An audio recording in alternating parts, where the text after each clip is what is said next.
بسم اللہ الرحمن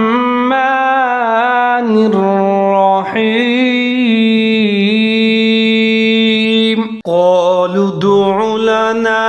ربك يبين لنا ما لونها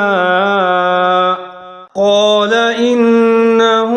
يقول إنها بقرة صفراء فاقع لونها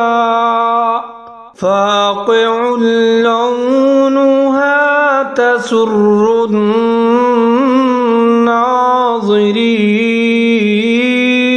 سورۃ البقرہ آیت نمبر 69۔ آئیے اس کو تجوید کے ساتھ پڑھتے ہیں۔ قالوا ادع لنا، قاف زبر الف قاف الف دونوں کو موٹا کر کے پڑھیں گے، آگے دال ساکن ہے حروف قلقلہ، اس کو ڈبل کر کے قلقلہ کرنا ہے۔ قالوا ادع لنا ربک، را کو موٹا کر کے پڑھنا ہے، با مشدد ہے، مضبوطی کے ساتھ را کے ساتھ ملا کے پڑھنا ہے۔ ربک، آگے دیکھیں یبین لنا،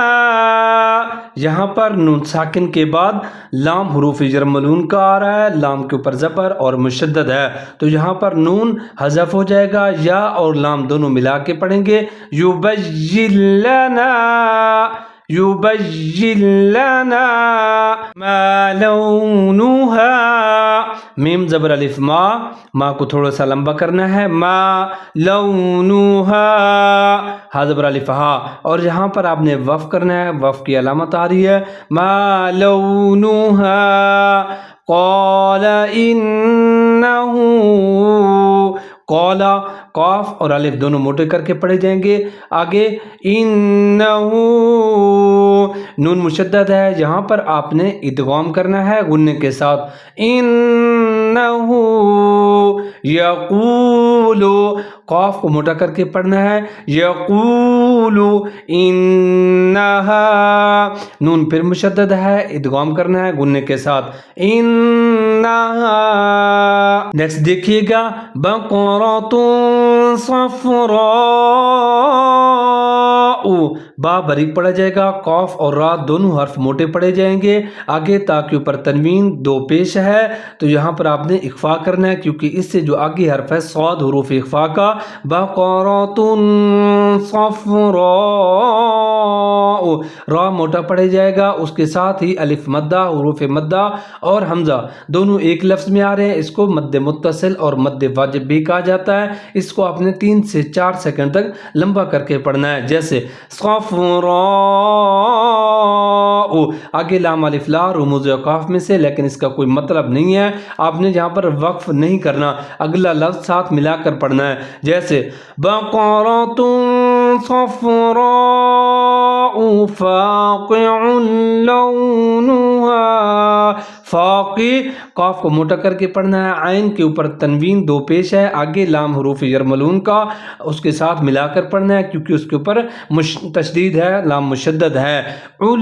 لونها فاقع لونها، آگے دیکھیں تسر الناظرین،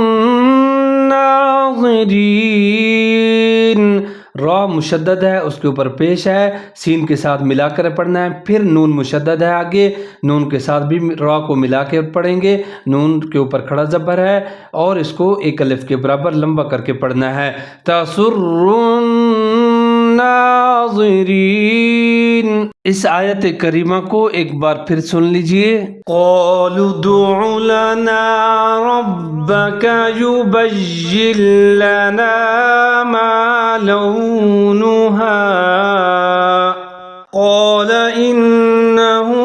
يقول إنها بقرة صفراء فاقع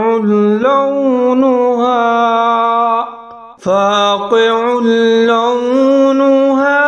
تسر الناظرين۔ اس کے ساتھ ہی آج کا ہمارا سبق مکمل ہوتا ہے۔ دعا ہے کہ اللہ پاک ہمیں درست اور تجوید کے ساتھ قرآن پاک پڑھنے کی توفیق عطا فرمائے۔ اپنا خیال رکھیے گا۔ السلام علیکم ورحمۃ اللہ وبرکاتہ۔